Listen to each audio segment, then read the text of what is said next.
Ever feel like you're spinning your wheels at the gym? You're putting in hours every week, following all the top fitness influencers, doing endless sets and reps, but the results just aren't showing up. You feel exhausted, burnt out, and maybe even a little defeated. What if I told you that a bodybuilding legend from the 70s had the answer all along, and that much of what you see online today is just wrong? This is the story of Mike Mentzer and his revolutionary heavy-duty training system. While his contemporaries, like Arnold Schwarzenegger, were popularizing high-volume workout training for hours a day, 6 days a week, Mentzer went in the complete opposite direction. He argued that less is more, much more. His philosophy was simple: train with maximum intensity, but with minimum volume and frequency. Think about it. Muscle growth doesn't happen when you're lifting weights. It happens when you're resting and recovering.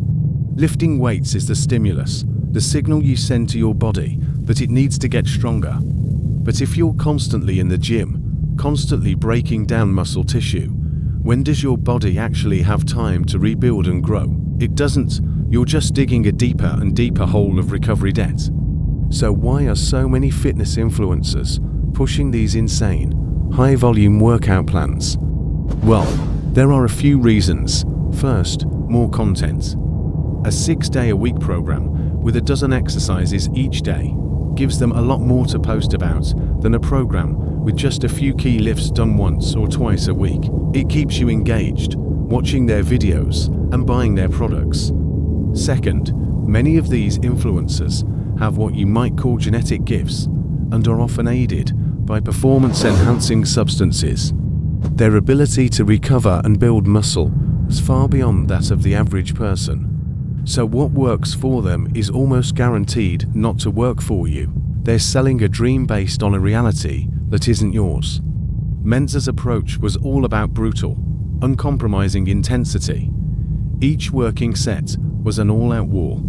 You push to absolute failure, the point where you physically cannot complete another repetition with good form. And then, sometimes, you'd even go beyond that with forced reps or negatives. The goal was to trigger the growth mechanism as efficiently and powerfully as possible in a single set.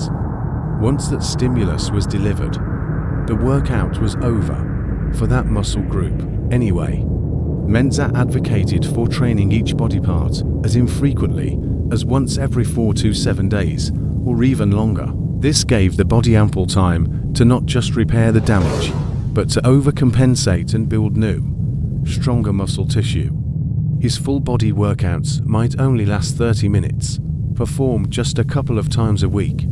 Compare that to the typical bro split you see online: chest day, back day, leg day, shoulder day, arm day, then repeat. You're practically living in the gym, and your central nervous system is constantly fried. With Mentzer's style of training, you get your life back. You have more time, more energy, and you're actually allowing your body to do what it needs to do: grow. Now, I'm not saying you have to follow Mentzer's exact routine down to the letter, but the principle is what matters. The next time you're planning your workout week, ask yourself, am I prioritizing intensity, or am I just chasing volume? Am I truly recovering, or am I just accumulating fatigue? Try it out. Cut your workout volume in half, but double your focus and intensity on each set. Take an extra rest day. Listen to your body. You might be shocked to find that by training less, you actually start growing more. Mike Mentzer was a visionary, and his logic is as sound today as it was 50 years ago. Stop getting fitness advice from people selling a lifestyle and start listening to the logic of real, science-based principles.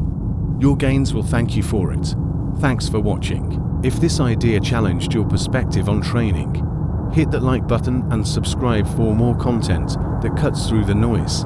See you next time.